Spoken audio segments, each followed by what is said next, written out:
The Secret Sharer, a suspense short story by Joseph Conrad. On my right hand, there were lines of fishing stakes resembling a mysterious system of half-submerged bamboo fences, incomprehensible in its division of the domain of tropical fishes, and crazy of aspect, as if abandoned forever by some nomad tribe of fishermen now gone to the other end of the ocean, for there was no sign of human habitation as far as the eye could reach. To the left, a group of barren islets, suggesting ruins of stone walls, towers and blockhouses, had its foundations set in a blue sea that itself looked solid. So still and stable did it lie below my feet. Even the track of light from the westering sun shone smoothly, without that animated glitter which tells of an imperceptible ripple. And when I turned my head to take a parting glance at the tug which had just left us anchored outside the bar, I saw the straight line of the flat shore joined to the stable sea, edge to edge, with a perfect and unmarked closeness, in one levelled floor, half brown, half blue under the enormous dome of the sky. Corresponding in their insignificance to the islets of the sea, two small clumps of trees, one on each side of the only fault in the impeccable joint, mark the mouth of the river Mainam we had just left on the first preparatory stage of our homeward journey. And, far back on the inland level, a larger and loftier mass, the grove surrounding the great Paknam Pagoda, was the only thing on which the eye could rest from the vain task of exploring the monotonous sweep of the horizon. Here and there, gleams as of a few scattered pieces of silver marked the windings of the great river, and on the nearest of them, just within the bar, the tug steaming right into the land became lost to my sight, hull and funnel and masts, as though the impassive earth had swallowed her up without an effort, without a tremor. My eye followed the light cloud of her smoke, now here, now there, above the plain, according to the devious curves of the stream, but always fainter and farther away, till I lost it at last behind the mitre-shaped hill of the great pagoda. And then I was left alone with my ship, anchored at the head of the Gulf of Siam. She floated at the starting point of a long journey, very still in an immense stillness, the shadows of her spars flung far to the eastward by the setting sun. At that moment, I was alone on her decks. There was not a sound in her, and around us nothing moved, nothing lived, not a canoe on the water, not a bird in the air, not a cloud in the sky.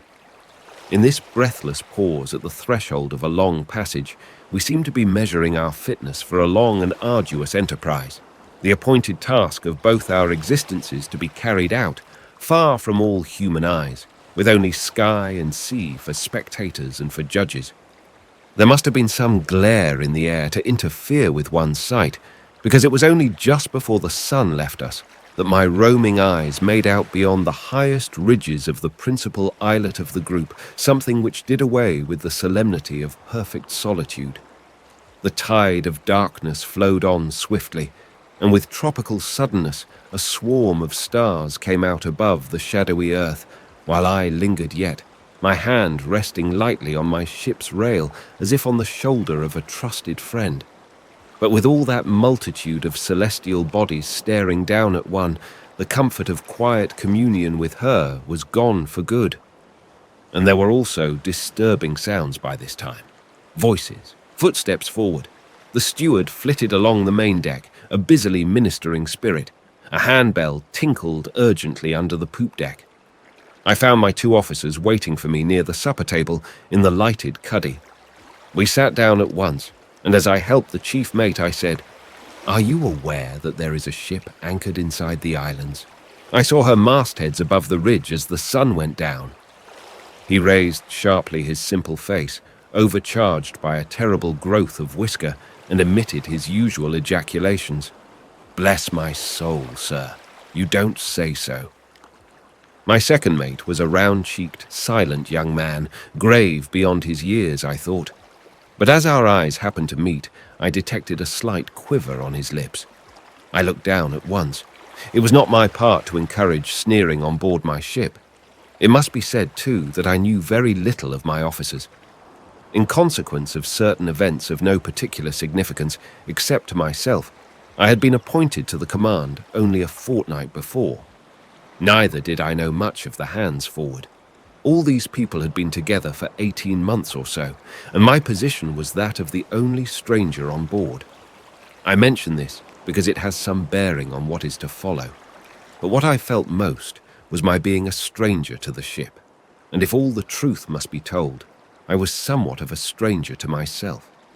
The youngest man on board, barring the second mate, and untried as yet by a position of the fullest responsibility, I was willing to take the adequacy of the others for granted. They had simply to be equal to their tasks, but I wondered how far I should turn out faithful to that ideal conception of one's own personality every man sets up for himself secretly. Meantime, the chief mate, with an almost visible effect of collaboration on the part of his round eyes and frightful whiskers, was trying to evolve a theory of the anchored ship. His dominant trait was to take all things into earnest consideration. He was of a painstaking turn of mind. As he used to say, he liked to account to himself for practically everything that came in his way, down to a miserable scorpion he had found in his cabin a week before. The why and the wherefore of that scorpion, how it got on board and came to select his room rather than the pantry, which was a dark place and more what a scorpion would be partial to, and how on earth it managed to drown itself in the inkwell of his writing desk, had exercised him infinitely. The ship within the islands was much more easily accounted for, and just as we were about to rise from the table, he made his pronouncement. She was, he doubted not, a ship from home lately arrived.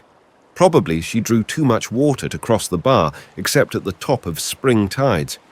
Therefore she went into that natural harbour to wait for a few days in preference to remaining in an open roadstead. "That's so," confirmed the second mate, suddenly, in his slightly hoarse voice. "She draws over 20 feet. She's the Liverpool ship Sephora with a cargo of coal, 123 days from Cardiff." We looked at him in surprise. "The tugboat skipper told me when he came on board for your letters, sir," explained the young man. "He expects to take her up the river the day after tomorrow." After thus overwhelming us with the extent of his information, he slipped out of the cabin. The mate observed regretfully that he could not account for that young fellow's whims. What prevented him telling us all about it at once, he wanted to know. I detained him as he was making a move. For the last 2 days the crew had had plenty of hard work, and the night before they had very little sleep. I felt painfully that I, a stranger, was doing something unusual when I directed him to let all hands turn in without setting an anchor watch. I proposed to keep on deck myself till 1 o'clock or thereabouts. I would get the second mate to relieve me at that hour. "He will turn out the cook and the steward at 4, I concluded, "and then give you a call. Of course, at the slightest sign of any sort of wind, we'll have the hands up and make a start at once." He concealed his astonishment. "Very well, sir." Outside the cuddy, he put his head in the second mate's door to inform him of my unheard-of caprice to take a 5 hours anchor watch on myself. I heard the other raise his voice incredulously. "What? The captain himself?" Then a few more murmurs, a door closed, then another. A few moments later, I went on deck. My strangeness, which had made me sleepless, had prompted that unconventional arrangement, as if I had expected in those solitary hours of the night to get on terms with the ship of which I knew nothing, manned by men of whom I knew very little more. Fast alongside a wharf, littered like any ship in port with a tangle of unrelated things, invaded by unrelated shore people, I had hardly seen her yet properly. Now, as she lay cleared for sea, the stretch of her main deck seemed to me very fine under the stars. Very fine, very roomy for her size, and very inviting. I descended the poop and paced the waist, my mind picturing to myself the coming passage through the Malay archipelago, down the Indian Ocean, and up the Atlantic. All its phases were familiar enough to me, every characteristic, all the alternatives which were likely to face me on the high seas, everything, except the novel responsibility of command. But I took heart from the reasonable thought that the ship was like other ships, the men like other men, and that the sea was not likely to keep any special surprises expressly for my discomfiture. Arrived at that comforting conclusion, I bethought myself of a cigar and went below to get it. All was still down there. Everybody at the after end of the ship was sleeping profoundly. I came out again on the quarterdeck, agreeably at ease in my sleeping suit on that warm, breathless night, barefooted, a glowing cigar in my teeth, and going forward, I was met by the profound silence of the fore end of the ship. Only as I passed the door of the forecastle, I heard a deep, quiet, trustful sigh of some sleeper inside. And suddenly, I rejoiced in the great security of the sea as compared with the unrest of the land, in my choice of that untempted life presenting no disquieting problems, invested with an elementary moral beauty by the absolute straightforwardness of its appeal and by the singleness of its purpose. The riding light in the fore-rigging burned with a clear, untroubled, as if symbolic, flame, confident and bright in the mysterious shades of the night. Passing on my way aft along the other side of the ship, I observed that the rope-side ladder, put over, no doubt, for the master of the tug when he came to fetch away our letters, had not been hauled in as it should have been. I became annoyed at this, for exactitude in some small matters is the very soul of discipline. Then I reflected that I had myself peremptorily dismissed my officers from duty, and by my own act had prevented the anchor watch being formally set and things properly attended to.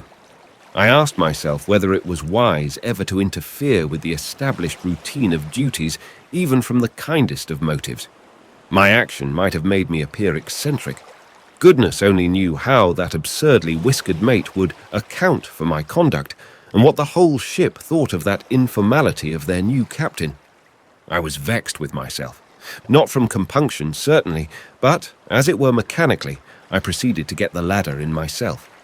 Now, a side ladder of that sort is a light affair, and comes in easily, yet my vigorous tug, which should have brought it flying on board, merely recoiled upon my body in a totally unexpected jerk. What the devil! I was so astounded by the immovableness of that ladder that I remained stock still, trying to account for it to myself like that imbecile mate of mine. In the end, of course, I put my head over the rail. The side of the ship made an opaque belt of shadow on the darkling, glassy shimmer of the sea, but I saw at once something elongated and pale floating very close to the ladder. Before I could form a guess, a faint flash of phosphorescent light, which seemed to issue suddenly from the naked body of a man, flickered in the sleeping water with the elusive, silent play of summer lightning in a night sky. With a gasp, I saw revealed to my stare a pair of feet, the long legs, a broad, livid back immersed right up to the neck in a greenish, cadaverous glow. One hand, awash, clutched the bottom rung of the ladder. He was complete, but for the head, a headless corpse. The cigar dropped out of my gaping mouth with a tiny plop and a short hiss quite audible in the absolute stillness of all things under heaven. At that, I suppose he raised up his face, a dimly pale oval in the shadow of the ship's side. But even then I could only barely make out down there the shape of his black-haired head. However, it was enough for the horrid, frost-bound sensation which had gripped me about the chest to pass off. The moment of vain exclamations was past, too. I only climbed on the spare spar and leaned over the rail as far as I could to bring my eyes nearer to that mystery floating alongside. As he hung by the ladder, like a resting swimmer, the sea lightning played about his limbs at every stir, and he appeared in it, ghastly, silvery, fish-like. He remained as mute as a fish, too. He made no motion to get out of the water, either. It was inconceivable that he should not attempt to come on board, and strangely troubling to suspect that perhaps he did not want to. And my first words were prompted by just that troubled incertitude. "What's the matter?" I asked in my ordinary tone, speaking down to the face upturned exactly under mine. "Cramp," it answered no louder. Then slightly anxious, "I say, no need to call anyone." "I was not going to," I said. Are you alone on deck? Yes. I had somehow the impression that he was on the point of letting go the ladder to swim away beyond my ken, mysterious as he came. But for the moment, this being appearing as if he had risen from the bottom of the sea, it was certainly the nearest land to the ship, wanted only to know the time. I told him, and he, down there, tentatively. I suppose your captain's turned in? I am sure he isn't, I said. He seemed to struggle with himself, for I heard something like the low, bitter murmur of doubt. What's the good? His next words came out with a hesitating effort. Look here, my man. Could you call him out quietly? I thought the time had come to declare myself. I am the captain. I heard a, "By Jove!" whispered at the level of the water. The phosphorescence flashed in the swirl of the water all about his limbs. His other hand seized the ladder. My name's Legat. The voice was calm and resolute. A good voice. The self-possession of that man had somehow induced a corresponding state in myself. It was very quietly that I remarked, "You must be a good swimmer." Yes, I've been in the water practically since 9 o'clock. The question for me now is whether I am to let go this ladder and go on swimming till I sink from exhaustion, or to come on board here. I felt this was no mere formula of desperate speech, but a real alternative in the view of a strong soul. I should have gathered from this that he was young. Indeed, it is only the young who are ever confronted by such clear issues. But at the time, it was pure intuition on my part. A mysterious communication was established already between us two, in the face of that silent, darkened, tropical sea. I was young too, young enough to make no comment. The man in the water began suddenly to climb up the ladder, and I hastened away from the rail to fetch some clothes. Before entering the cabin, I stood still, listening in the lobby at the foot of the stairs. A faint snore came through the closed door of the chief mate's room. The second mate's door was on the hook, but the darkness in there was absolutely soundless. He too was young and could sleep like a stone. Remained the steward, but he was not likely to wake up before he was called. I got a sleeping suit out of my room, and coming back on deck, saw the naked man from the sea sitting on the main hatch, glimmering white in the darkness, his elbows on his knees and his head in his hands. In a moment, he had concealed his damp body in a sleeping suit of the same grey striped pattern as the one I was wearing, and followed me like my double on the poop. Together, we moved right aft, barefooted, silent. "What is it?" I asked in a deadened voice, taking the lighted lamp out of the binnacle and raising it to his face. "An ugly business." He had rather regular features, a good mouth, light eyes under somewhat heavy, dark eyebrows, a smooth, square forehead, no growth on his cheeks, a small, brown moustache, and a well-shaped, round chin. His expression was concentrated, meditative, under the inspecting light of the lamp I held up to his face, such as a man thinking hard in solitude might wear. My sleeping suit was just right for his size, a well-knit young fellow of 25 at most. He caught his lower lip with the edge of white, even teeth. "Yes," I said, replacing the lamp in the binnacle. The warm, heavy tropical night closed upon his head again. "There's a ship over there," he murmured. "Yes, I know, the Sephora. Did you know of us?" "Hadn't the slightest idea. I am the mate of her." He paused and corrected himself. "I should say I was." "Aha! Something wrong!" "Yes, very wrong indeed. I've killed a man." "What do you mean? Just now?" "No, on the passage, weeks ago, 39 south. When I say a man..." "Fit of temper," I suggested confidently. The shadowy dark head, like mine, seemed to nod imperceptibly above the ghostly grey of my sleeping suit. It was, in the night, as though I had been faced by my own reflection in the depths of a sombre and immense mirror. "A pretty thing to have to own up to for a Conway boy," murmured my double, distinctly. "You're a Conway boy?" "I am," he said, as if startled. Then, slowly, "Perhaps you two..." It was so, but being a couple of years older, I had left before he joined. After a quick interchange of dates, a silence fell, and I thought suddenly of my absurd mate with his terrific whiskers and the bless my soul, you don't say so type of intellect. My double gave me an inkling of his thoughts by saying, "My father's a parson in Norfolk. Do you see me before a judge and jury on that charge? For myself, I can't see the necessity. There are fellows that an angel from heaven, and I am not that." He was one of those creatures that are just simmering all the time with a silly sort of wickedness. Miserable devils that have no business to live at all. He wouldn't do his duty and wouldn't let anybody else do theirs. But what's the good of talking? You know well enough the sort of ill-conditioned, snarling cur.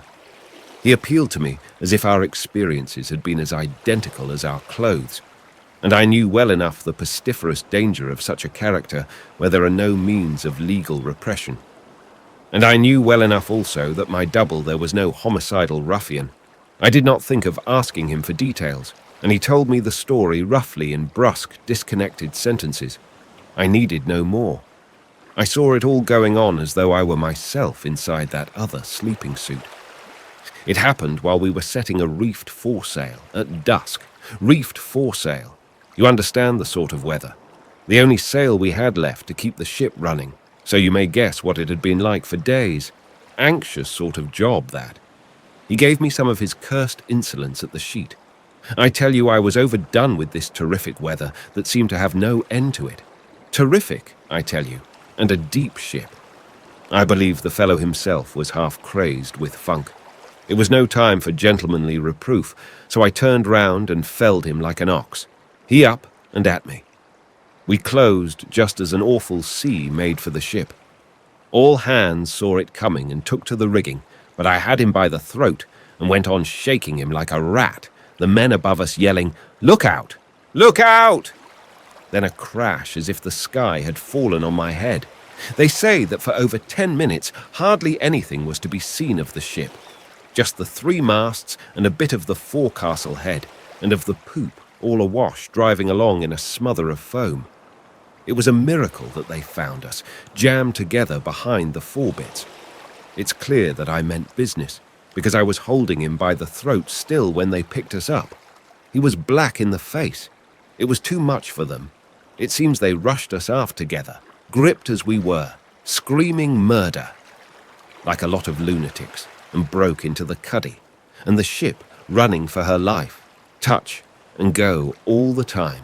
Any minute her last in a sea, fit to turn your hair grey only a looking at it. I understand that the skipper, too, started raving like the rest of them. The man had been deprived of sleep for more than a week, and to have this sprung on him at the height of a furious gale nearly drove him out of his mind. I wonder they didn't fling me overboard after getting the carcass of their precious shipmate out of my fingers. They had rather a job to separate us, I've been told. A sufficiently fierce story to make an old judge and a respectable jury sit up a bit. The first thing I heard when I came to myself was the maddening howling of that endless gale, and on that, the voice of the old man.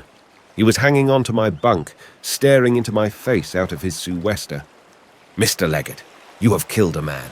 You can act no longer as chief mate of this ship." His care to subdue his voice made it sound monotonous. He rested a hand on the end of the skylight to steady himself with, and all that time did not stir a limb so far as I could see. "Nice little tale for a quiet tea party," he concluded in the same tone. One of my hands, too, rested on the end of the skylight. Neither did I stir a limb so far as I knew. We stood less than a foot from each other. It occurred to me that if old, bless my soul, you don't say so, were to put his head up the companion and catch sight of us, he would think he was seeing double, or imagine himself come upon a scene of weird witchcraft, the strange captain having a quiet confabulation by the wheel with his own grey ghost. I became very much concerned to prevent anything of the sort. I heard the other's soothing undertone. "My father's a parson in Norfolk," it said. Evidently he had forgotten he had told me this important fact before. Truly a nice little tale. "You had better slip down into my stateroom now," I said, moving off stealthily. My double followed my movements. Our bare feet made no sound. I let him in, closed the door with care, and after giving a call to the second mate, returned on deck for my relief. "Not much sign of any wind yet," I remarked when he approached. "No, sir, not much," he assented sleepily in his hoarse voice, with just enough deference, no more, and barely suppressing a yawn. "Well, that's all you have to look out for. You have got your orders." "Yes, sir." I paced a turn or two on the poop and saw him take up his position face forward with his elbow in the ratlines of the mizzen rigging before I went below. The mate's faint snoring was still going on peacefully. The cuddy lamp was burning over the table on which stood a vase with flowers, a polite attention from the ship's provision merchant. The last flowers we should see for the next 3 months at the very least. 2 bunches of bananas hung from the beam symmetrically, one on each side of the rudder casing. Everything was as before in the ship, except that 2 of her captain's sleeping suits were simultaneously in use, one motionless in the cuddy, the other keeping very still in the captain's stateroom. It must be explained here that my cabin had the form of the capital letter L, the door being within the angle and opening into the short part of the letter. A couch was to the left, the bedplace to the right. My writing desk and the chronometer's table faced the door, but anyone opening it, unless he stepped right inside, had no view of what I call the long or vertical part of the letter. It contained some lockers surmounted by a bookcase, and a few clothes, a thick jacket or 2, caps, oilskin coat, and such like, hung on hooks. There was at the bottom of that part a door opening into my bathroom, which could be entered also directly from the saloon. But that way was never used. The mysterious arrival had discovered the advantage of this particular shape. Entering my room, lighted strongly by a big bulkhead lamp swung on gimbals above my writing desk, I did not see him anywhere till he stepped out quietly from behind the coats hung in the recessed part. "I heard somebody moving about and went in there at once," he whispered. I, too, spoke under my breath. Nobody is likely to come in here without knocking and getting permission. He nodded. His face was thin and the sunburn faded, as though he had been ill. And no wonder. He had been, I heard presently, kept under arrest in his cabin for nearly 7 weeks. But there was nothing sickly in his eyes or in his expression. He was not a bit like me, really. Yet, as we stood leaning over my bedplace, whispering side by side, with our dark heads together and our backs to the door, anybody bold enough to open it stealthily would have been treated to the uncanny sight of a double captain busy talking in whispers with his other self. "But all this doesn't tell me how you came to hang on to our side ladder," I inquired, in the hardly audible murmurs we used, after he had told me something more of the proceedings on board the Sephora once the bad weather was over. When we sighted Java Head, I had had time to think all those matters out several times over. I had 6 weeks of doing nothing else, and with only an hour or so every evening for a tramp on the quarterdeck, he whispered, his arms folded on the side of my bedplace, staring through the open port. And I could imagine perfectly the manner of this thinking out, a stubborn if not a steadfast operation, something of which I should have been perfectly incapable. "I reckoned it would be dark before we closed with the land," he continued, so low that I had to strain my hearing near as we were to each other, shoulder touching shoulder almost. So I asked to speak to the old man. He always seemed very sick when he came to see me, as if he could not look me in the face. You know, that foresail saved the ship. She was too deep to have run long under bare poles, and it was I that managed to set it for him. Anyway, he came. When I had him in my cabin, he stood by the door looking at me as if I had the halter round my neck already. I asked him right away to leave my cabin door unlocked at night while the ship was going through Sunder Straits. There would be the Java coast within 2 or 3 miles, off Angier Point. I wanted nothing more. I've had a prize for swimming my 2nd year in the Conway. "I can believe it," I breathed out. "God only knows why they lock me in every night. To see some of their faces, you'd have thought they were afraid I'd go about at night strangling people. Am I a murdering brute? Do I look it? By Jove! If I had been, he wouldn't have trusted himself like that into my room. You'll say I might have chucked him aside and bolted out, there and then.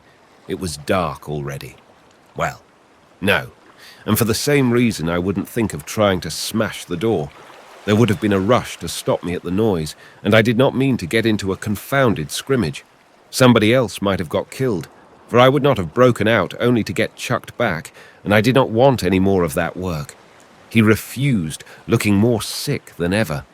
He was afraid of the men, and also of that old second mate of his who had been sailing with him for years.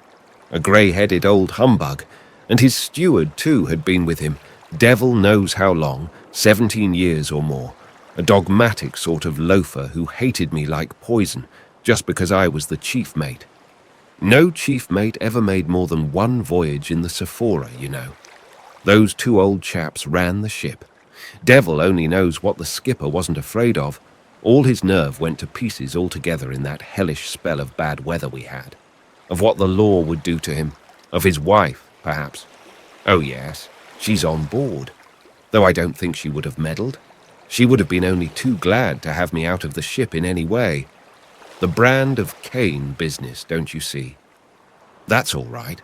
I was ready enough to go off wandering on the face of the earth, and that was price enough to pay for an Abel of that sort. Anyhow, he wouldn't listen to me. This thing must take its course. I represent the law here. He was shaking like a leaf. So you won't? No. Then I hope you will be able to sleep on that, I said, and turned my back on him. I wonder that you can, cries he, and locks the door. Well, after that, I couldn't. Not very well. That was 3 weeks ago. We have had a slow passage through the Java Sea, drifted about Karamata for 10 days. When we anchored here, they thought, I suppose, it was all right. The nearest land, and that's 5 miles, is the ship's destination. The consul would soon set about catching me, and there would have been no object in holding to these islets there. I don't suppose there's a drop of water on them. I don't know how it was, but tonight that steward, after bringing me my supper, went out to let me eat it, and left the door unlocked. And I ate it. All there was, too. After I had finished, I strolled out on the quarterdeck. I don't know that I meant to do anything. A breath of fresh air was all I wanted, I believe. Then a sudden temptation came over me. I kicked off my slippers and was in the water before I had made up my mind fairly. Somebody heard the splash and they raised an awful hullabaloo. He's gone! Lower the boats! He's committed suicide! No, he's swimming. Certainly, I was swimming. It's not so easy for a swimmer like me to commit suicide by drowning. I landed on the nearest islet before the boat left the ship's side. I heard them pulling about in the dark, hailing and so on, but after a bit they gave up. Everything quieted down, and the anchorage became still as death. I sat down on a stone and began to think. I felt certain they would start searching for me at daylight. There was no place to hide on those stony things, and if there had been, what would have been the good? But now I was clear of that ship. I was not going back. So after a while I took off all my clothes, tied them up in a bundle with a stone inside, and dropped them in the deep water on the outer side of that islet. That was suicide enough for me. Let them think what they liked, but I didn't mean to drown myself. I meant to swim till I sank, but that's not the same thing. I struck out for another of these little islands, and it was from that one that I first saw your riding light. Something to swim for. I went on easily, and on the way I came upon a flat rock a foot or two above water. In the daytime, I dare say, you might make it out with a glass from your poop. I scrambled up on it and rested myself for a bit. Then I made another start. That last spell must have been over a mile. His whisper was getting fainter and fainter, and all the time he stared straight out through the porthole, in which there was not even a star to be seen. I had not interrupted him. There was something that made comment impossible in his narrative, or perhaps in himself, a sort of feeling, a quality, which I can't find a name for. And when he ceased, all I found was a futile whisper. So you swam for our light? Yes, straight for it. It was something to swim for. I couldn't see any stars low down because the coast was in the way, and I couldn't see the land either. The water was like glass. One might have been swimming in a confounded 1,000 feet deep cistern with no place for scrambling out anywhere, But what I didn't like was the notion of swimming round and round like a crazed bullock before I gave out, and as I didn't mean to go back, no. Do you see me being hauled back, stark naked, off one of these little islands by the scruff of the neck and fighting like a wild beast? Somebody would have got killed for certain, and I did not want any of that. So I went on. Then your ladder. Why didn't you hail the ship? I asked a little louder. He touched my shoulder lightly. Lazy footsteps came right over our heads and stopped. The second mate had crossed from the other side of the poop and might have been hanging over the rail for all we knew. He couldn't hear us talking, could he? My double breathed into my very ear, anxiously. His anxiety was in answer, a sufficient answer to the question I had put to him, an answer containing all the difficulty of that situation. I closed the porthole quietly to make sure. A louder word might have been overheard. "Who's that?" he whispered then. "My second mate, but I don't know much more of the fellow than you do." And I told him a little about myself. I had been appointed to take charge while I least expected anything of the sort, not quite a fortnight ago. I didn't know either the ship or the people, hadn't had the time in port to look about me or size anybody up. And as to the crew, all they knew was that I was appointed to take the ship home. For the rest, I was almost as much of a stranger on board as himself, I said. And at the moment, I felt it most acutely. I felt that it would take very little to make me a suspect person in the eyes of the ship's company. He had turned about meantime, and we, the two strangers in the ship, faced each other in identical attitudes. "Your ladder," he murmured after a silence. Who'd have thought of finding a ladder hanging over at night in a ship anchored out here? I felt just then a very unpleasant faintness. After the life I've been leading for 9 weeks, anybody would have got out of condition. I wasn't capable of swimming round as far as your rudder chains, and lo and behold, there was a ladder to get hold of. After I gripped it, I said to myself, what's the good? When I saw a man's head looking over, I thought I would swim away presently and leave him shouting in whatever language it was. I didn't mind being looked at. I liked it. And then you speaking to me so quietly, as if you had expected me, made me hold on a little longer. It had been a confounded, lonely time. I don't mean while swimming. I was glad to talk a little to somebody that didn't belong to the Sephora. As to asking for the captain, that was a mere impulse. It could have been no use, with all the ship knowing about me and the other people pretty certain to be round here in the morning. I don't know. I wanted to be seen, to talk with somebody, before I went on. I don't know what I would have said. "Fine night, isn't it?" Or something of the sort. "Do you think they will be round here presently?" I asked with some incredulity. "Quite likely," he said faintly. He looked extremely haggard all of a sudden. His head rolled on his shoulders. We shall see then. Meantime, get into that bed," I whispered. "Want help?" There. It was a rather high bed place with a set of drawers underneath. This amazing swimmer really needed the lift I gave him by seizing his leg. He tumbled in, rolled over on his back, and flung one arm across his eyes. And then, with his face nearly hidden, he must have looked exactly as I used to look in that bed. I gazed upon my other self for a while before drawing across carefully the 2 green serge curtains which ran on a brass rod. I thought for a moment of pinning them together for greater safety, but I sat down on the couch, and once there I felt unwilling to rise and hunt for a pin. I would do it in a moment. I was extremely tired, in a peculiarly intimate way, by the strain of stealthiness, by the effort of whispering, and the general secrecy of this excitement.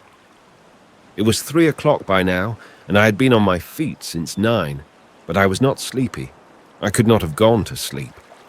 I sat there, fagged out, looking at the curtains, trying to clear my mind of the confused sensation of being in 2 places at once, and greatly bothered by an exasperating knocking in my head. It was a relief to discover suddenly that it was not in my head at all, but on the outside of the door, before I could collect. Myself, the words, "Come in," were out of my mouth, and the steward entered with a tray, bringing in my morning coffee. I had slept, after all, and I was so frightened that I shouted, "This way! I am here, steward," as though he had been miles away. He put down the tray on the table next the couch and only then said very quietly, "I can see you are here, sir." I felt him give me a keen look, but I dared not meet his eyes just then. He must have wondered why I had drawn the curtains of my bed before going to sleep on the couch. He went out, hooking the door open as usual. I heard the crew washing decks above me. I knew I would have been told at once if there had been any wind. Calm, I thought, and I was doubly vexed. Indeed, I felt dual more than ever. The steward reappeared suddenly in the doorway. I jumped up from the couch so quickly that he gave a start. "What do you want here?" "Close your port, sir. They are washing decks." "It is closed," I said, reddening. "Very well, sir."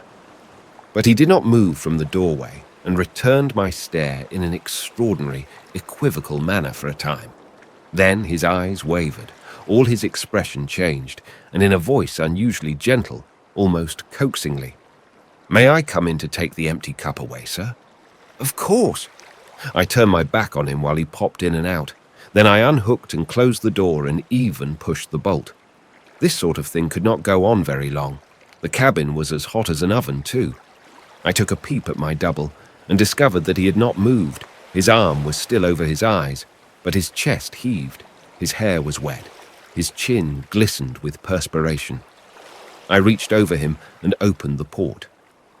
I must show myself on deck, I reflected. Of course, theoretically, I could do what I liked, with no one to say nay to me within the whole circle of the horizon, but to lock my cabin door and take the key away, I did not dare. Directly, I put my head out of the companion. I saw the group of my 2 officers, the second mate barefooted, the chief mate in long India rubber boots near the break of the poop, and the steward halfway down the poop ladder, talking to them eagerly. He happened to catch sight of me and dived. The second ran down on the main deck, shouting some order or other, and the chief mate came to meet me, touching his cap. There was a sort of curiosity in his eye that I did not like. I don't know whether the steward had told them that I was queer only, or downright drunk, but I know the man meant to have a good look at me. I watched him coming with a smile, which as he got into point-blank range, took effect and froze his very whiskers. I did not give him time to open his lips. "Square the yards by lifts and braces before the hands go to breakfast." It was the first particular order I had given on board that ship, and I stayed on deck to see it executed too. I had felt the need of asserting myself without loss of time.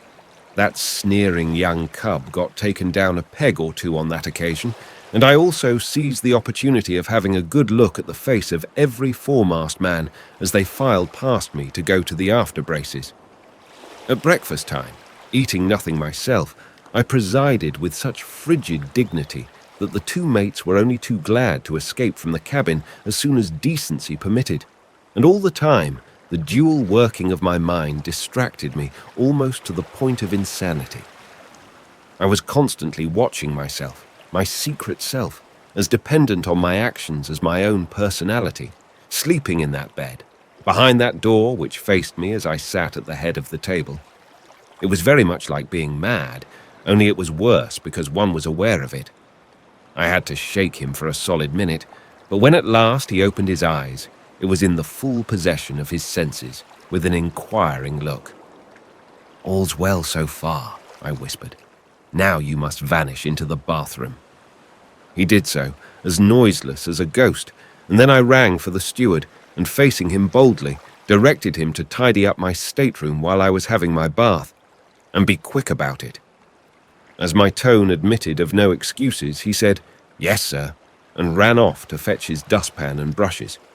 I took a bath and did most of my dressing, splashing and whistling softly for the steward's edification, while the secret sharer of my life stood drawn up bolt upright in that little space, his face looking very sunken in daylight, his eyelids lowered under the stern, dark line of his eyebrows drawn together by a slight frown. When I left him there to go back to my room, the steward was finishing dusting. I sent for the mate and engaged him in some insignificant conversation. It was, as it were, trifling with the terrific character of his whiskers. But my object was to give him an opportunity for a good look at my cabin, and then I could at last shut, with a clear conscience, the door of my stateroom and get my double back into the recessed part. There was nothing else for it. He had to sit still on a small folding stool, half smothered by the heavy coats hanging there. We listened to the steward going into the bathroom out of the saloon, filling the water bottles there, scrubbing the bath, setting things to rights, whisk, bang, clatter, out again into the saloon, turn the key, click. Such was my scheme for keeping my second self invisible. Nothing better could be contrived under the circumstances. And there we sat. I at my writing desk ready to appear busy with some papers, he behind me out of sight of the door. It would not have been prudent to talk in daytime, and I could not have stood the excitement of that queer sense of whispering to myself. Now and then, glancing over my shoulder, I saw him far back there, sitting rigidly on the low stool, his bare feet close together, his arms folded, his head hanging on his breast, and perfectly still. Anybody would have taken him for me. I was fascinated by it myself. Every moment I had to glance over my shoulder. I was looking at him when a voice outside the door said, "Beg pardon, sir." Well, I kept my eyes on him, and so when the voice outside the door announced, "There's a ship's boat coming our way, sir," I saw him give a start, the first movement he had made for hours, but he did not raise his bowed head. "All right, get the ladder over." I hesitated. Should I whisper something to him? But what? His immobility seemed to have been never disturbed. What could I tell him he did not know already? Finally, I went on deck. 2. The skipper of the Sephora had a thin red whisker all round his face, and the sort of complexion that goes with hair of that colour. Also, the particular, rather smeary shade of blue in the eyes. He was not exactly a showy figure. His shoulders were high, his stature but middling, one leg slightly more bandy than the other. He shook hands, looking vaguely around. A spiritless tenacity was his main characteristic, I judged. I behaved with a politeness which seemed to disconcert him. Perhaps he was shy. He mumbled to me as if he were ashamed of what he was saying, gave his name. It was something like Archbold, but at this distance of years, I hardly am sure. His ship's name, and a few other particulars of that sort, in the manner of a criminal making a reluctant and doleful confession. He had had terrible weather on the passage out. Terrible, terrible. Wife aboard, too. By this time we were seated in the cabin, and the steward brought in a tray with a bottle and glasses. Thanks, no. Never took liquor. Would have some water, though. He drank 2 tumblerfuls. Terrible, thirsty work. Ever since daylight had been exploring the islands round his ship. What was that for? Fun? I asked, with an appearance of polite interest. No, he sighed. Painful duty. As he persisted in his mumbling, and I wanted my double to hear every word, I hit upon the notion of informing him that I regretted to say I was hard of hearing. Such a young man, too. He nodded, keeping his smeary blue, unintelligent eyes fastened upon me. What was the cause of it? Some disease? He inquired, without the least sympathy, and as if he thought that if so, I'd got no more than I deserved.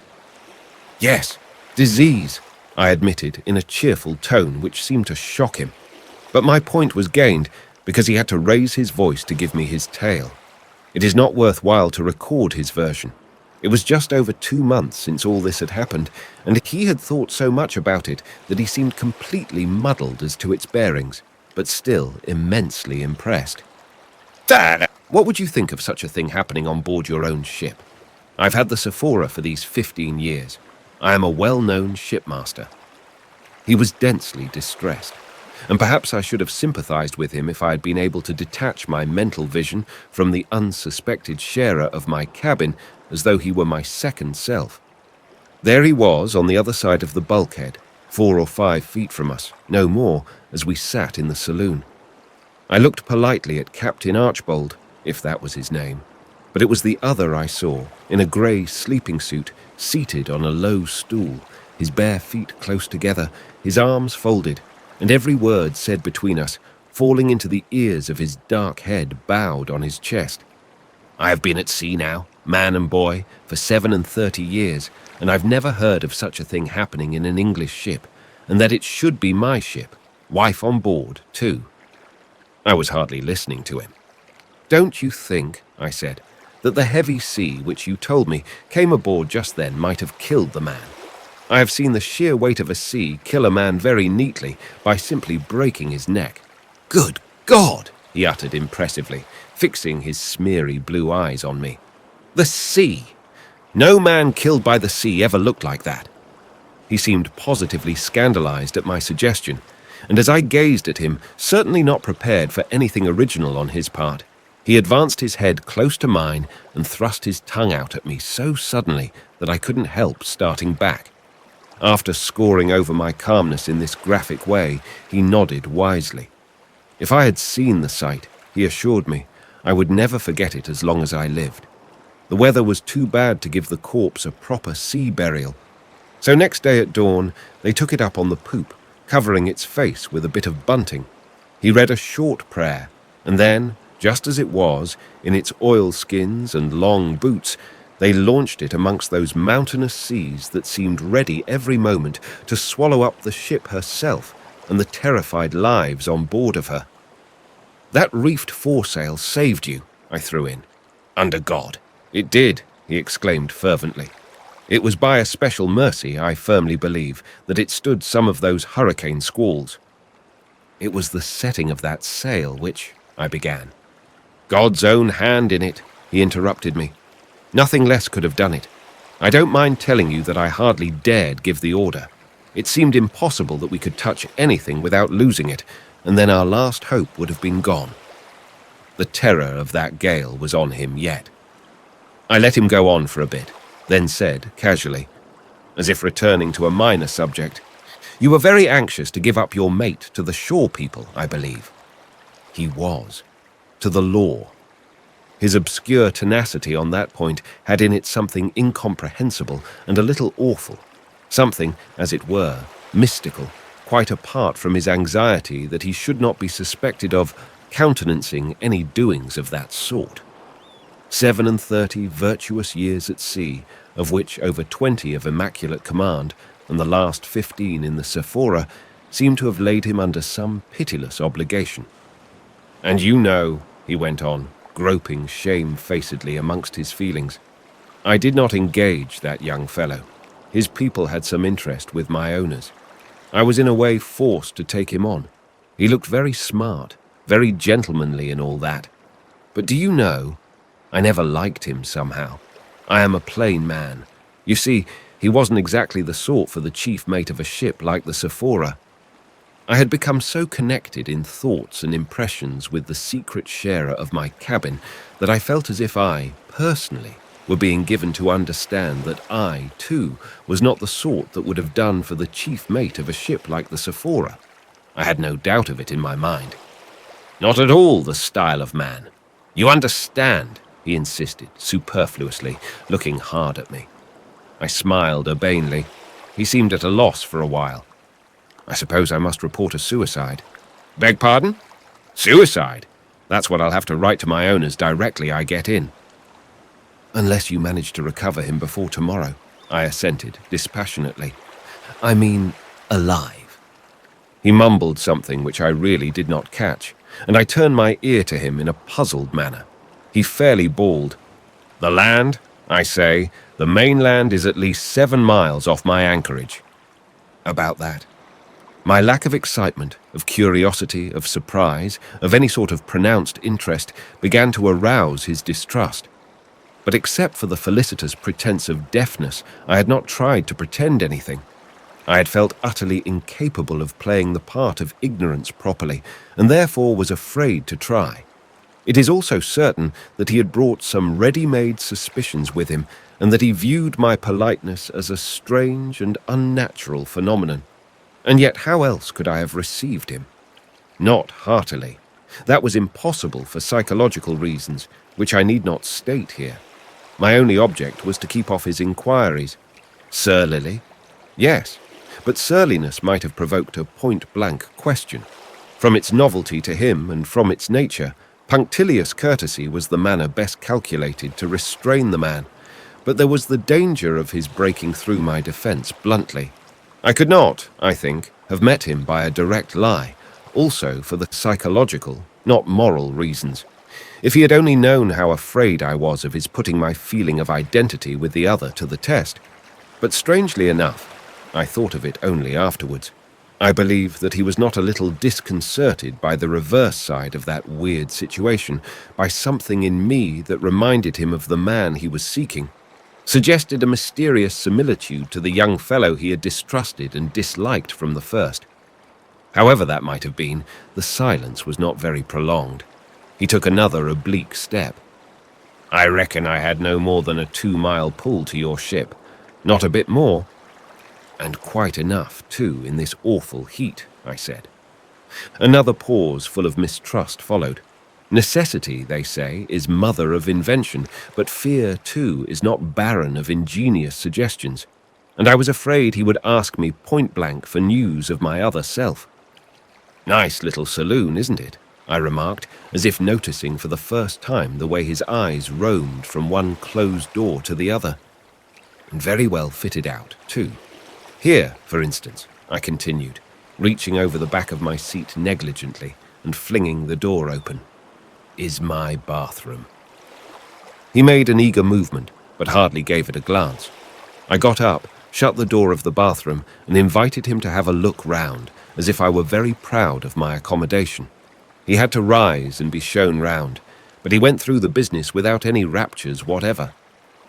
"And now we'll have a look at my stateroom," I declared, in a voice as loud as I dared to make it, crossing the cabin to the starboard side with purposely heavy steps. He followed me in and gazed around. My intelligent double had vanished. I played my part. "Very convenient, isn't it? Very nice, very comf." He didn't finish, and went out brusquely as if to escape from some unrighteous wiles of mine. But it was not to be. I had been too frightened not to feel vengeful. I felt I had him on the run, and I meant to keep him on the run. My polite insistence must have had something menacing in it, because he gave in suddenly. And I did not let him off a single item. Mate's room, pantry, storerooms, the very sail locker which was also under the poop. He had to look into them all. When at last I showed him out on the quarterdeck, he drew a long, spiritless sigh and mumbled dismally that he must really be going back to his ship now. I desired my mate, who had joined us, to see to the captain's boat. The man of whiskers gave a blast on the whistle which he used to wear hanging round his neck and yelled, "Sephora's away!" My double down there in my cabin must have heard, and certainly could not feel more relieved than I. 4 fellows came running out from somewhere forward and went over the side, while my own men, appearing on deck too, lined the rail. I escorted my visitor to the gangway ceremoniously, and nearly overdid it. He was a tenacious beast. On the very ladder he lingered, and in that unique, guiltily conscientious manner of sticking to the point. "I say, you don't think that—" I covered his voice loudly. "Certainly not. I am delighted. Goodbye." I had an idea of what he meant to say, and just saved myself by the privilege of defective hearing. He was too shaken generally to insist, but my mate, close witness of that parting, looked mystified, and his face took on a thoughtful cast. As I did not want to appear as if I wished to avoid all communication with my officers, he had the opportunity to address me. "Seems a very nice man. His boat's crew told our chaps a very extraordinary story, if what I am told by the steward is true. I suppose you had it from the captain, sir?" "Yes, I had a story from the captain." "A very horrible affair, isn't it, sir?" "It is. Beats all these tales we hear about murders in Yankee ships." "I don't think it beats them. I don't think it resembles them in the least." "Bless my soul, you don't say so. But of course I've no acquaintance whatever with American ships, not I, so I couldn't go against your knowledge. It's horrible enough for me. But the queerest part is that those fellows seem to have some idea the man was hidden aboard here. They had, really. Did you ever hear of such a thing? Preposterous, isn't it? We were walking to and fro athwart the quarterdeck. No one of the crew forward could be seen, the day was Sunday, and the mate pursued. There was some little dispute about it. Our chaps took offence. As if we would harbour a thing like that, they said. Wouldn't you like to look for him in our coal hole? Quite a tiff. But they made it up in the end. I suppose he did drown himself. Don't you, sir? I don't suppose anything. You have no doubt in the matter, sir? None whatever. I left him suddenly. I felt I was producing a bad impression, but with my double down there, it was most trying to be on deck, and it was almost as trying to be below. Altogether a nerve-trying situation. But on the whole, I felt less torn in two when I was with him. There was no one in the whole ship whom I dared take into my confidence. Since the hands had got to know his story, it would have been impossible to pass him off for anyone else, and an accidental discovery was to be dreaded now more than ever. The steward being engaged in laying the table for dinner, we could talk only with our eyes when I first went down. Later in the afternoon, we had a cautious try at whispering. The Sunday quietness of the ship was against us. The stillness of air and water around her was against us. The elements, the men were against us. Everything was against us in our secret partnership. Time itself, for this could not go on forever. The very trust in Providence was, I suppose, denied to his guilt. Shall I confess that this thought cast me down very much? And as to the chapter of accidents which counts for so much in the Book of Success, I could only hope that it was closed. For what favourable accident could be expected? "Did you hear everything?" were my first words as soon as we took up our position side by side, leaning over my bed-place. He had, and the proof of it was his earnest whisper. "The man told you he hardly dared to give the order."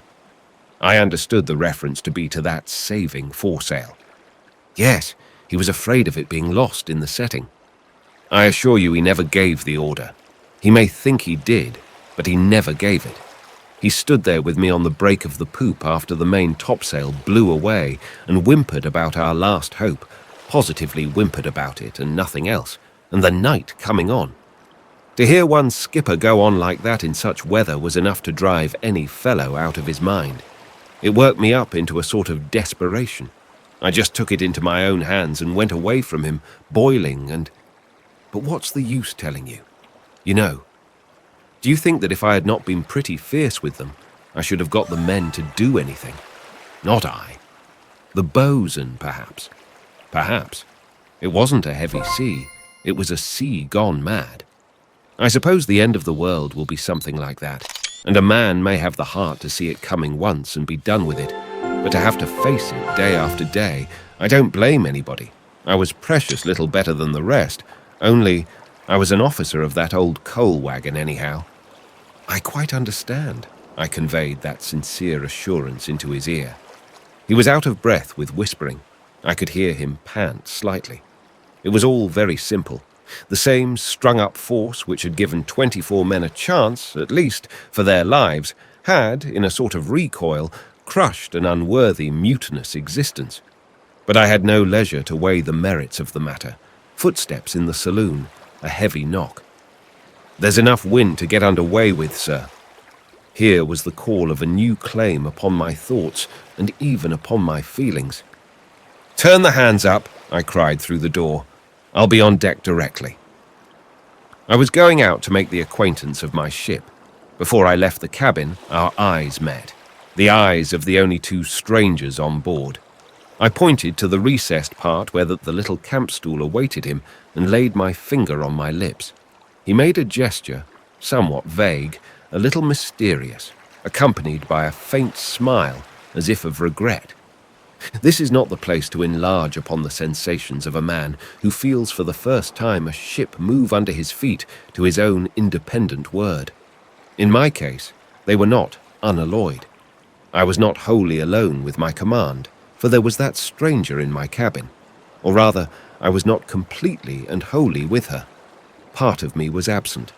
That mental feeling of being in two places at once affected me physically, as if the mood of secrecy had penetrated my very soul. Before an hour had elapsed since the ship had begun to move, having occasion to ask the mate, he stood by my side, to take a compass bearing of the pagoda, I caught myself reaching up to his ear in whispers. I say I caught myself, but enough had escaped to startle the man. I can't describe it otherwise than by saying that he shied. A grave, preoccupied manner, as though he were in possession of some perplexing intelligence, did not leave him henceforth. A little later, I moved away from the rail to look at the compass with such a stealthy gait that the helmsman noticed it, and I could not help noticing the unusual roundness of his eyes. These are trifling instances, though it's to no commander's advantage to be suspected of ludicrous eccentricities. But I was also more seriously affected. There are to a seaman certain words, gestures that should in given conditions come as naturally, as instinctively as the winking of a menaced eye. A certain order should spring onto his lips without thinking. A certain sign should get itself made, so to speak, without reflection. But all unconscious alertness had abandoned me. I had to make an effort of will to recall myself back, from the cabin, to the conditions of the moment. I felt that I was appearing an irresolute commander to those people who were watching me more or less critically. And besides, there were the scares. On the second day out, for instance, coming off the deck in the afternoon, I had straw slippers on my bare feet. I stopped at the open pantry door and spoke to the steward. He was doing something there with his back to me. At the sound of my voice, he nearly jumped out of his skin, as the saying is, and incidentally broke a cup. "What on earth's the matter with you?" I asked, astonished. He was extremely confused. "Beg your pardon, sir. I made sure you were in your cabin." "You see, I wasn't." "No, sir. I could have sworn I had heard you moving in there not a moment ago. It's most extraordinary. Very sorry, sir." I passed on with an inward shudder. I was so identified with my secret double that I did not even mention the fact in those scanty, fearful whispers we exchanged. I suppose he had made some slight noise of some kind or other. It would have been miraculous if he hadn't at one time or another. And yet, haggard as he appeared, he looked always perfectly self-controlled, more than calm, almost invulnerable. On my suggestion, he remained almost entirely in the bathroom, which, upon the whole, was the safest place. There could be really no shadow of an excuse for anyone ever wanting to go in there, once the steward had done with it. It was a very tiny place. Sometimes he reclined on the floor, his legs bent, his head sustained on one elbow.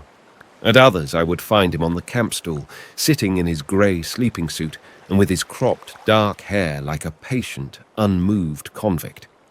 At night, I would smuggle him into my bed place, and we would whisper together, with the regular footfalls of the officer of the watch passing and repassing over our heads. It was an infinitely miserable time.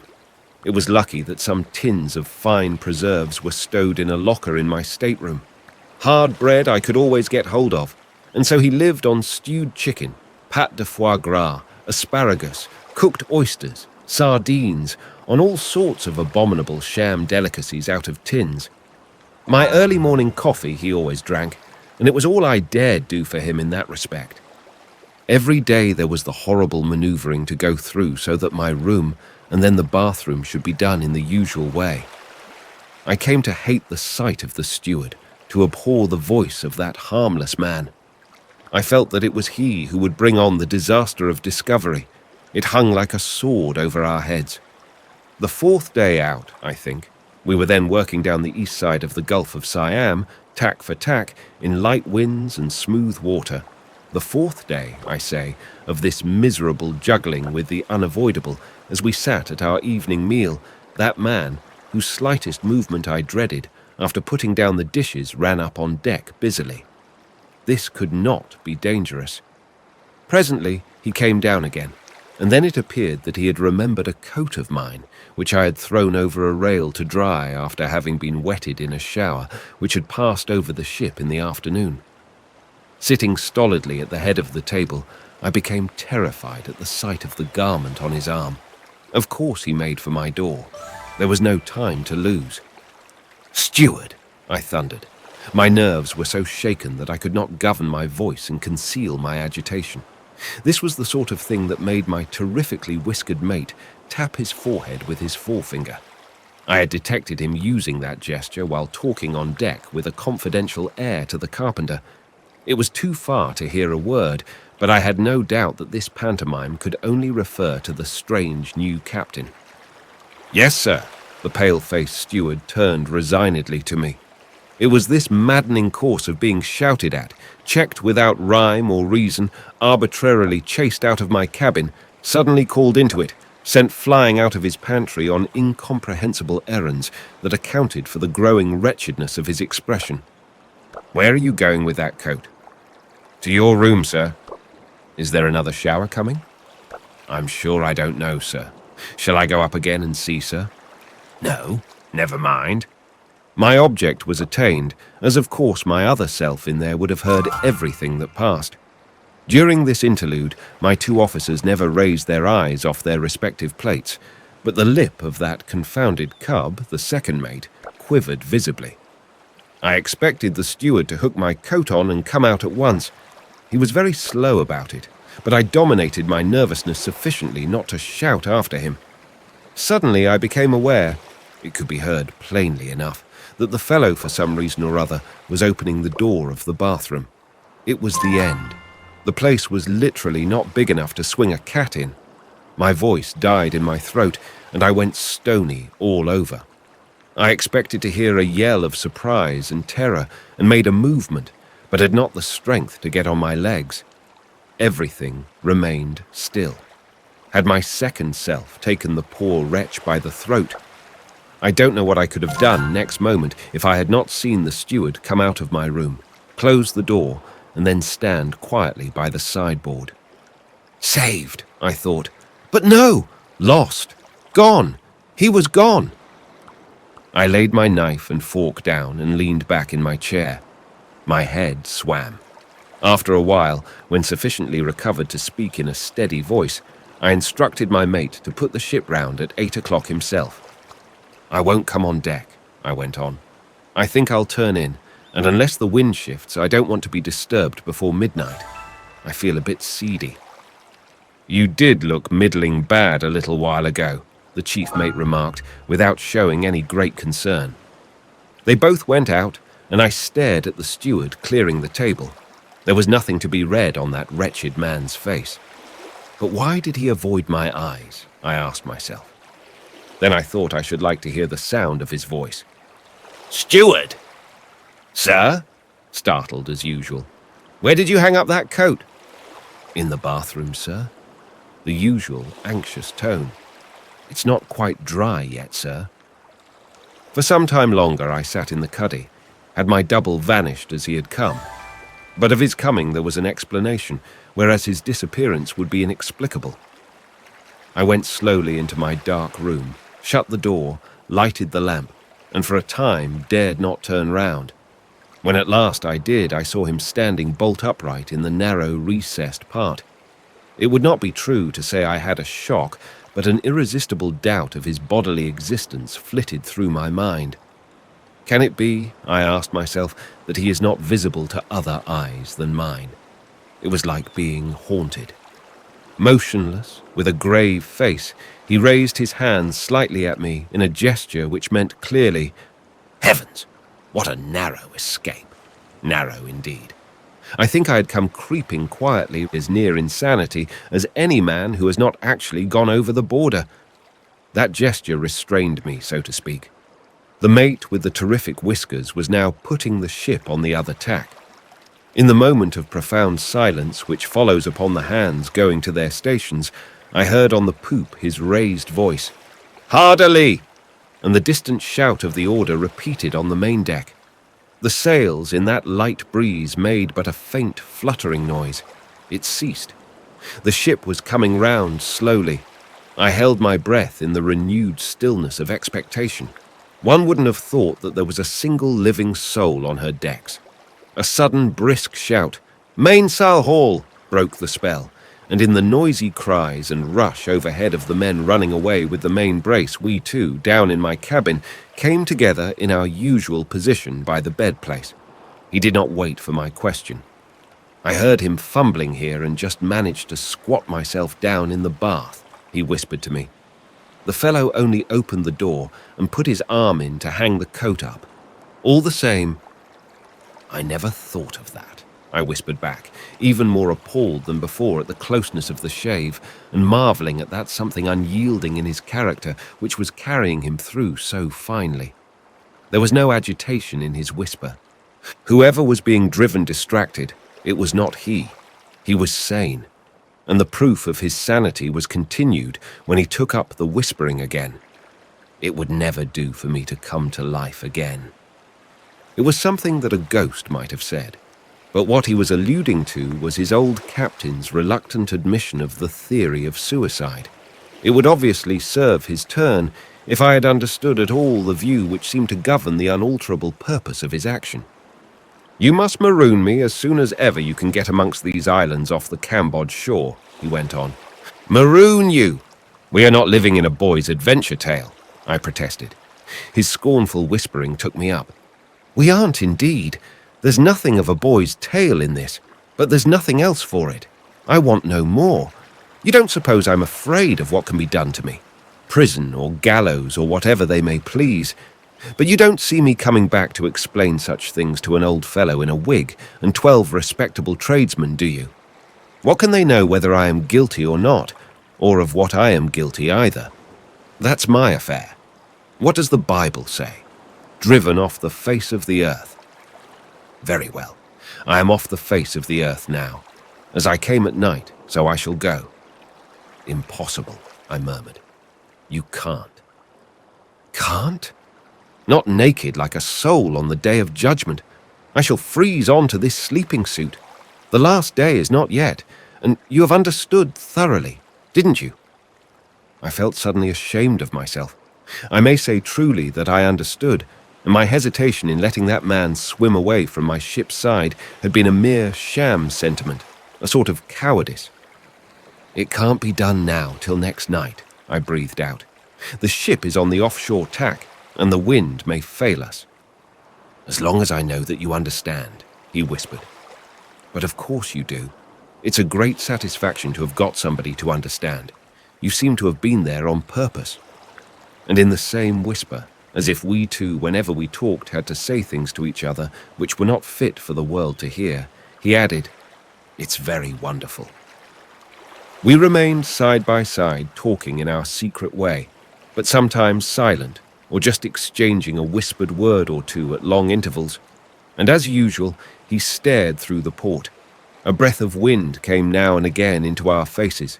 The ship might have been moored in dock, so gently and on an even keel she slipped through the water that did not murmur even at our passage, shadowy and silent, like a phantom sea.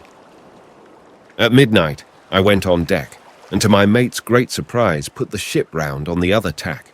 His terrible whiskers flitted round me in silent criticism.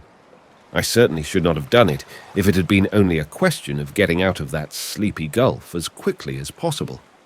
I believe he told the second mate, who relieved him, that it was a great want of judgment.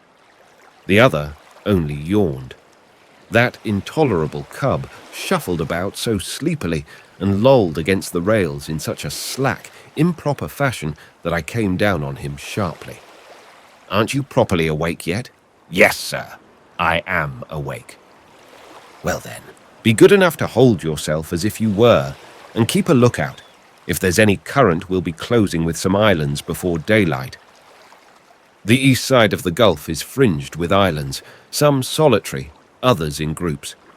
On the blue background of the high coast, they seem to float on silvery patches of calm water, arid and grey, or dark green, and rounded like clumps of evergreen bushes, with the larger ones, a mile or two long, showing the outlines of ridges, ribs of grey rock under the dark mantle of matted leafage. Unknown to trade, to travel, almost to geography, the manner of life they harbour is an unsolved secret. There must be villages, settlements of fishermen at least, on the largest of them, and some communication with the world is probably kept up by native craft. But all that forenoon, as we headed for them, Fanned along by the faintest of breezes, I saw no sign of man or canoe in the field of the telescope I kept on pointing at the scattered group. At noon, I gave no orders for a change of course, and the mate's whiskers became much concerned and seemed to be offering themselves unduly to my notice. At last I said, "I am going to stand right in, quite in, as far as I can take her." The stare of extreme surprise imparted an air of ferocity also to his eyes, and he looked truly terrific for a moment. "We're not doing well in the middle of the Gulf," I continued casually. "I am going to look for the land breezes tonight." "Bless my soul! Do you mean, sir, in the dark amongst the lot of all them islands and reefs and shoals?" "Well, if there are any regular land breezes at all on this coast, one must get close inshore to find them, mustn't one?" "Bless my soul!" he exclaimed again under his breath. All that afternoon he wore a dreamy, contemplative appearance, which in him was a mark of perplexity. After dinner, I went into my stateroom as if I meant to take some rest. There we two bent our dark heads over a half-unrolled chart lying on my bed. "There," I said. "It's got to be Ko-ring.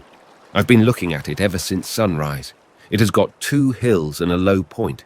It must be inhabited. And on the coast opposite, there is what looks like the mouth of a biggish river, with some towns, no doubt, not far up. It's the best chance for you that I can see." "Anything. Ko-ring, let it be." He looked thoughtfully at the chart as if surveying chances and distances from a lofty height, and following with his eyes his own figure wandering on the blank land of Cochin China, and then passing off that piece of paper clean out of sight into uncharted regions. And it was as if the ship had 2 captains to plan her course for her. I had been so worried and restless running up and down that I had not had the patience to dress that day. I had remained in my sleeping suit with straw slippers and a soft, floppy hat. The closeness of the heat in the Gulf had been most oppressive, and the crew were used to seeing me wandering in that airy attire. "She will clear the south point as she heads now," I whispered into his ear. "Goodness only knows when, though, but certainly after dark. I'll edge her into half a mile as far as I may be able to judge in the dark." "Be careful," he murmured, warningly, and I realized suddenly that all my future, the only future for which I was fit, would perhaps go irretrievably to pieces in any mishap to my first command. I could not stop a moment longer in the room. I motioned him to get out of sight and made my way on the poop. That unplayful cub had the watch. I walked up and down for a while, thinking things out, then beckoned him over. "Send a couple of hands to open the 2 quarter-deck ports," I said mildly. He actually had the impudence, or else so forgot himself in his wonder at such an incomprehensible order as to repeat, "Open the quarter-deck ports." "What for, sir?"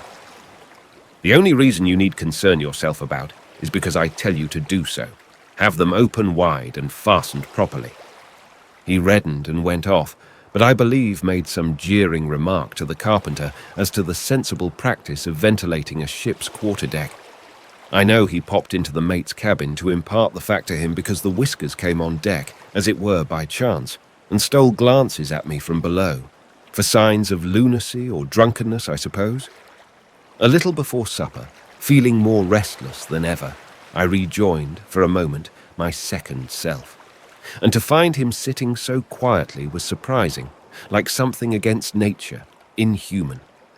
I developed my plan in a hurried whisper. "I shall stand in as close as I dare, and then put her round. I will presently find means to smuggle you out of here into the sail locker, which communicates with the lobby.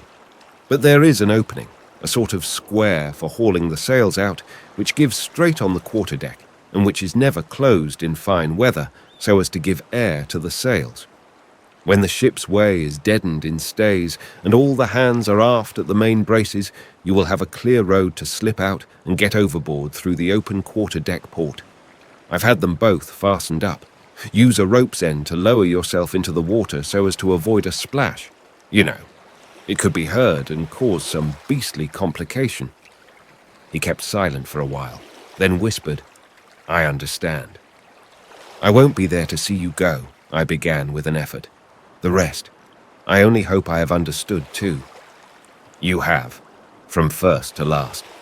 And for the first time there seemed to be a faltering, something strained in his whisper. He caught hold of my arm, but the ringing of the supper bell made me start. He didn't, though. He only released his grip. After supper, I didn't come below again till well past 8 o'clock. The faint, steady breeze was loaded with dew, and the wet, darkened sails held all there was of propelling power in it. The night, clear and starry, sparkled darkly, and the opaque, lightless patches shifting slowly against the low stars were the drifting islets. On the port bow there was a big one, more distant and shadowily imposing by the great space of sky it eclipsed. On opening the door, I had a back view of my very own self looking at a chart. He had come out of the recess and was standing near the table. "Quite dark enough," I whispered. He stepped back and leaned against my bed with a level, quiet glance. I sat on the couch. We had nothing to say to each other. Over our heads, the officer of the watch moved here and there. Then I heard him move quickly. I knew what that meant. He was making for the companion, and presently his voice was outside my door. "We are drawing in pretty fast, sir. Land looks rather close." "Very well," I answered. "I am coming on deck directly."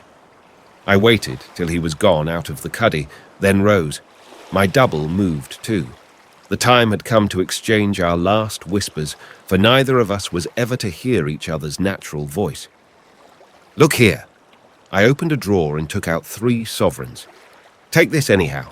I've got 6, and I'd give you the lot. Only I must keep a little money to buy some fruit and vegetables for the crew from native boats as we go through Sunda Straits." He shook his head. "Take it," I urged him, whispering desperately. "No one can tell what—" He smiled and slapped meaningly the only pocket of the sleeping jacket. It was not safe, certainly, but I produced a large old silk handkerchief of mine, and tying the 3 pieces of gold in a corner, pressed it on him. He was touched, I supposed, because he took it at last and tied it quickly round his waist under the jacket on his bare skin. Our eyes met. Several seconds elapsed, till, our glances still mingled, I extended my hand and turned the lamp out. Then I passed through the cuddy, leaving the door of my room wide open. "Steward!" He was still lingering in the pantry in the greatness of his zeal, giving a rub-up to a plated cruet stand the last thing before going to bed. Being careful not to wake up the mate, whose room was opposite, I spoke in an undertone. He looked round anxiously. "Sir, can you get me a little hot water from the galley?" "I'm afraid, sir. The galley fire's been out for some time now." "Go and see." He flew up the stairs. "Now," I whispered, loudly, into the saloon. Too loudly, perhaps, but I was afraid I couldn't make a sound. He was by my side in an instant. The double captain slipped past the stairs, through a tiny, dark passage, a sliding door. We were in the sail locker, scrambling on our knees over the sails. A sudden thought struck me. I saw myself wandering barefooted, bareheaded, the sun beating on my dark poll. I snatched off my floppy hat and tried hurriedly in the dark to ram it on my other self. He dodged and fended off silently. I wonder what he thought had come to me before he understood and suddenly desisted. Our hands met gropingly, lingered united in a steady, motionless clasp for a second. No word was breathed by either of us when they separated. I was standing quietly by the pantry door when the steward returned. "Sorry, sir. Kettle barely warm. Shall I light the spirit lamp?" "Never mind." I came out on deck slowly. It was now a matter of conscience to shave the land as close as possible, for now he must go overboard whenever the ship was put in stays. Must! There could be no going back for him. After a moment, I walked over to leeward, and my heart flew into my mouth at the nearness of the land on the bow. Under any other circumstances, I would not have held on a minute longer. The second mate had followed me anxiously. I looked on till I felt I could command my voice. "She will weather," I said then in a quiet tone. "Are you going to try that, sir?" he stammered out incredulously. I took no notice of him and raised my tone just enough to be heard by the helmsman. "Keep her good full." "Good full, sir." The wind fanned my cheek, the sails slept, the world was silent. The strain of watching the dark loom of the land grow bigger and denser was too much for me. I had shut my eyes because the ship must go closer. She must. The stillness was intolerable. Were we standing still? When I opened my eyes, the second view started my heart with a thump. The black southern hill of Koh-ring seemed to hang right over the ship like a towering fragment of everlasting night. On that enormous mass of blackness, there was not a gleam to be seen, not a sound to be heard. It was gliding irresistibly towards us, and yet seemed already within reach of the hand. I saw the vague figures of the watch grouped in the waist, gazing in awed silence. "Are you going on, sir?"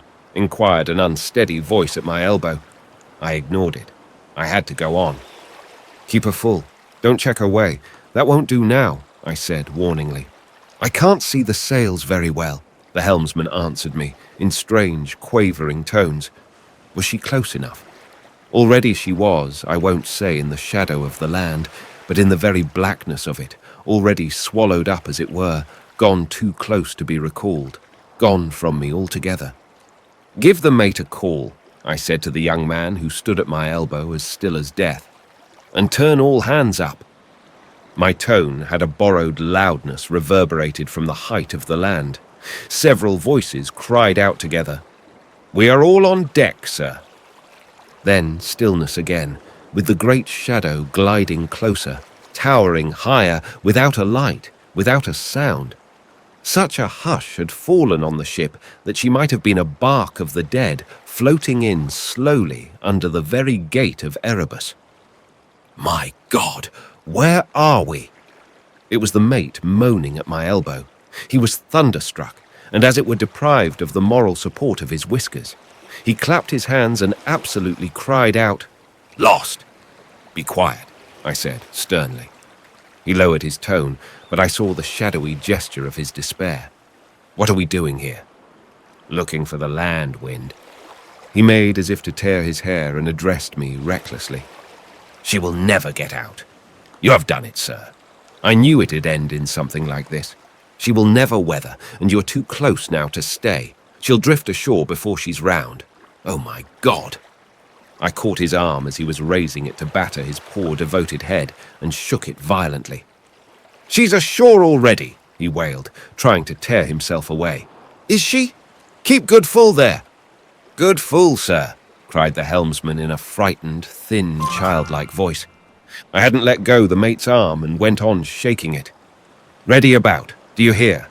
You go forward, shake, and stop there, shake, and hold your noise, shake.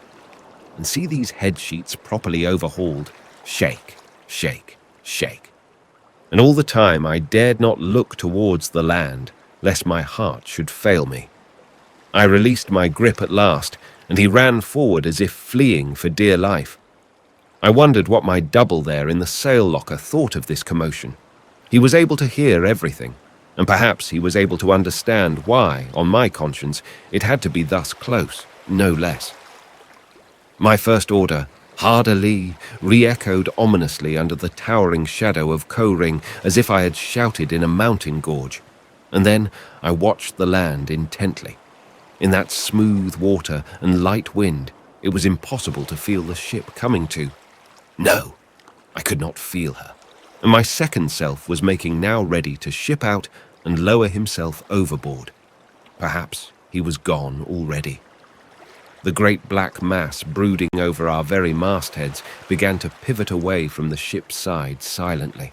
And now I forgot the secret stranger ready to depart and remembered only that I was a total stranger to the ship. I did not know her. Would she do it? How was she to be handled? I swung the mainyard and waited helplessly. She was perhaps stopped, and her very fate hung in the balance, with the black mass of Koh-ring like the gate of the everlasting night towering over her taffrail. What would she do now? Had she way on her yet? I stepped to the side swiftly, and on the shadowy water I could see nothing except a faint phosphorescent flash, revealing the glassy smoothness of the sleeping surface. It was impossible to tell, and I had not learned yet the feel of my ship. Was she moving? What I needed was something easily seen, a piece of paper which I could throw overboard and watch.